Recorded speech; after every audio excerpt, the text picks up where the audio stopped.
There was a man who believed the light had left him for good. Life had chipped away at his spirit, slowly at first, and then all at once. He knew loss, he knew betrayal. And he knew the heavy silence that follows unanswered prayers and fills empty rooms. He looked outward for a fix, for some kind of relief from the hollowness inside. But praise didn't heal him, money didn't anchor him.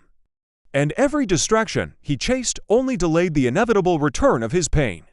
He was running on empty, trying to escape a shadow that was attached to him. Then one night, completely exhausted from running, he just stopped. In that profound stillness, a quote he'd once heard echoed in his mind. Words from the Roman Emperor Marcus Aurelius, "Look well into thyself. There is a source of strength which will always spring up if thou wilt always look." That night was a turning point. The man didn't ask life to get easier. Instead, he asked himself to become stronger. He began to explore the philosophy of Stoicism, and he quickly realized it doesn't promise a life of comfort. It doesn't offer easy answers or a magical escape from hardship. What it promises is something far more valuable: clarity. Through this ancient wisdom, he came to a profound understanding. The suffering he was experiencing wasn't his true enemy. His judgment of it was. The pain hadn't arrived in his life to destroy him. It had come to reveal him, to show him what he was truly made of. So, every morning after that, he committed to a single, powerful discipline. He practiced separating what he could control from what he could not.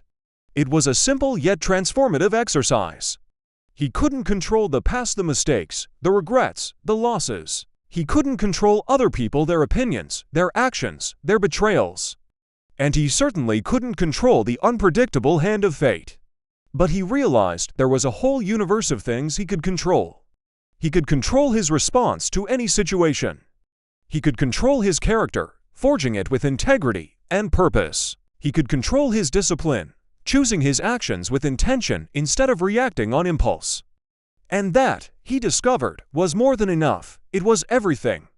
This new practice changed how he navigated his inner world. When fear rose in his chest, his old habit was to fight it, to wrestle with it, creating more turmoil. Now, he didn't fight it, he simply observed it, like watching clouds pass in the sky. He acknowledged its presence without letting it dictate his actions. When anger burned hot within him, he didn't obey its command to lash out. He learned to master it, to understand its source and channel its energy into productive action rather than destructive reaction. And when despair whispered its tempting, hopeless lies, he had a powerful defense. He would remind himself of another Stoic truth: you have power over your mind, not outside events. Realize this, and you will find strength. Day by day, something profound began to shift. It wasn't his circumstances that changed. The world outside remained as unpredictable as ever. It was him. He changed. The very questions he asked himself transformed. He stopped asking, "Why is this happening to me?"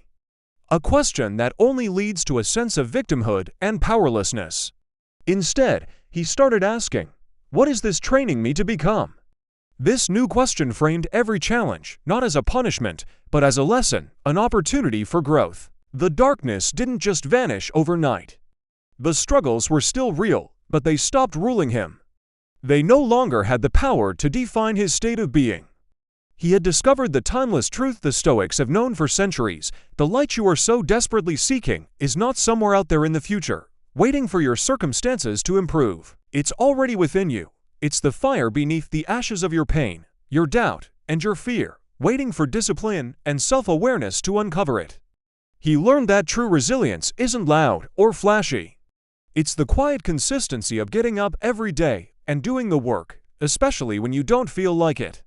He learned that real strength isn't about aggression or dominance. It's about restraint, about choosing a measured response when every instinct screams for a reaction.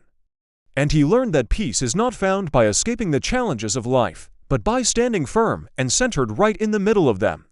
So, if you feel broken right now, if you feel like the ashes are all that's left, I want you to understand this: you are not empty, you are unrefined. The challenges you face are the very tools that can shape you into someone stronger, wiser, and more resilient than you can currently imagine. Within you right now, at this very moment, is the same fire that carried emperors through war, philosophers through exile, and countless others through unimaginable loss. It is your birthright as a human being. Look inward, that is where your power lies. Endure the process, it is your training ground. Become the person you were meant to be. The fire is there, you just need to tend to it. Thank you for watching. If this message resonated with you, consider subscribing for more content on building a stronger mind.